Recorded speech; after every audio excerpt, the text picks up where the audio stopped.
તો ગાઈઝ ઘણો બધો કે કરતો હતો આપણો સબસ્ક્રાઈબર કે ભાઈ તમારી ફેમિલીનું અપડેટ આલો કે હું થયું બધાની તબિયત કેવી છે. તો અત્યારે તો બધાની તબિયત સારી જ છે. ફોલોવર્સ એમને તો ખબર જ હશે કે અમારી ફેમિલીમાં બહુ મોટી દુર્ઘટના થઈ હતી. તો એના લગભગ આજે 16 દિવસ થયા. બધો પ્રાર્થના કરીએ આપણો કે એમની આત્માનું શાંતિ મળે, કારણ કે આપણે કોઈ ધાર્યું નહોતું, કદી કોઈ મનમાં વિચાર્યું ના હોય એવી ઘટના બની છે અમારી ફેમિલી હંગાઈ. 29 તારીખે લગભગ રાતે 10 વાગે એવા નીકળેલા. 30 તારીખે સવારે તો એમને ખીચડી ને એવું બનાવ્યું હતું. એ લાઈવ થયા હતા ઇન્સ્ટાગ્રામમાં પાછા.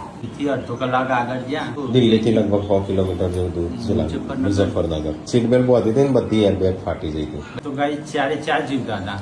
એની પાછળ જે ગાડી હતી, ગાડી બાજુ પોણી હતું અને પોણી પાછળ હતા ને એ 2 જણના હાથ દેખાય છે, કમ્પ્લીટ હલતા બતાવે છે. એટલે સારવાર અડધી કલાક 2 કલાક જેવું લેટ પડી ગયા. તાત્કાલિક સારવાર ના મળી. તો ગાઈઝ અમે લોધરા નાસ્તો વાસ્તો કરે ને તો તમે વિડીયો જોયો હશે. એ નાસ્તો કરીને થોડા આગળ નીકળ્યા ને ભાઈબંધનો ફોન આવ્યો કે તારા જીજાજીનું એક્સિડન્ટ. એટલે મને તો મને એમ ના આવી પેલા. એટલે એને તો એમ કીધું કે ખાલી એક્સિડન્ટ થયો, એક્સિડન્ટ નથી પણ વધારે વાગ્યું નહીં. હાથ એટલે ખોટું પેલો ટેન્શન ના લે એટલે એમને કશું કીધું ના.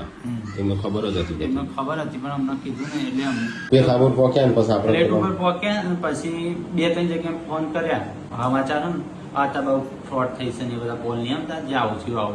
એટલે અમને એવું લાગ્યું કદાચ આવું થયું હશે ફ્રોડ જેવું. મને તો વિશ્વાસ નતો હતો. પેથાપુર પ્લેટ ઉપર પહોંચ્યા તો કરણકુમારના નંબર પર ફોન કર્યો. યુપી પોલીસમાં ઉઠાયો. એમને ઉઠાઈ અને તરત જ મને તો એમ કીધું કે केदारनाथ गए थे घूमने के लिए, 4 लोग एक्सपायर हो गए और जिगर जिंदा है, सीरियस है, એવું હિન્દીમાં બોલ્યા. તો મને તો વિશ્વાસ નતો આવતો. પછી પપ્પાને ફોન કર્યો. પપ્પાને ફોન કર્યો તો પપ્પાને કીધું કે કોઈ કહેતા નહીં સાચા સમાચાર હોય ખોટા આવ્યો હોય. જેમ કે મને વિશ્વાસ નતો આવતો. હું કાજલના ઘરે ને જો 8 વાગ્યાની આસપાસ અમે ખબર પડી હતી. અમે કાજલના ઘરે ગયા ને તે બધી વચ્ચે ખોટા આવી ગયા. અમે ભાઈ મોકલી અમાર તો રવડાય નહીં, રોવાઈ કાજલના ઘેર છે ને એટલે પેલા એમ કીધું ભાઈ તમને ખબર પડી જશે પણ તઈ કોઈ કહેતા નહીં. કાજલ ને ના કહેતા કોઈ બૈરોન કહેતા નહીં. એક રાત ને એક દિવસ સુધી કાજલના અમે ઉભા રહ્યા અને કીધું નહીં ખાવું. બધો એમ કીધું હતું કે ભાઈ કાજલ અત્યારે કશું થયું નહીં, ખાલી દવાખાને ખાલી દાખલ જ છે.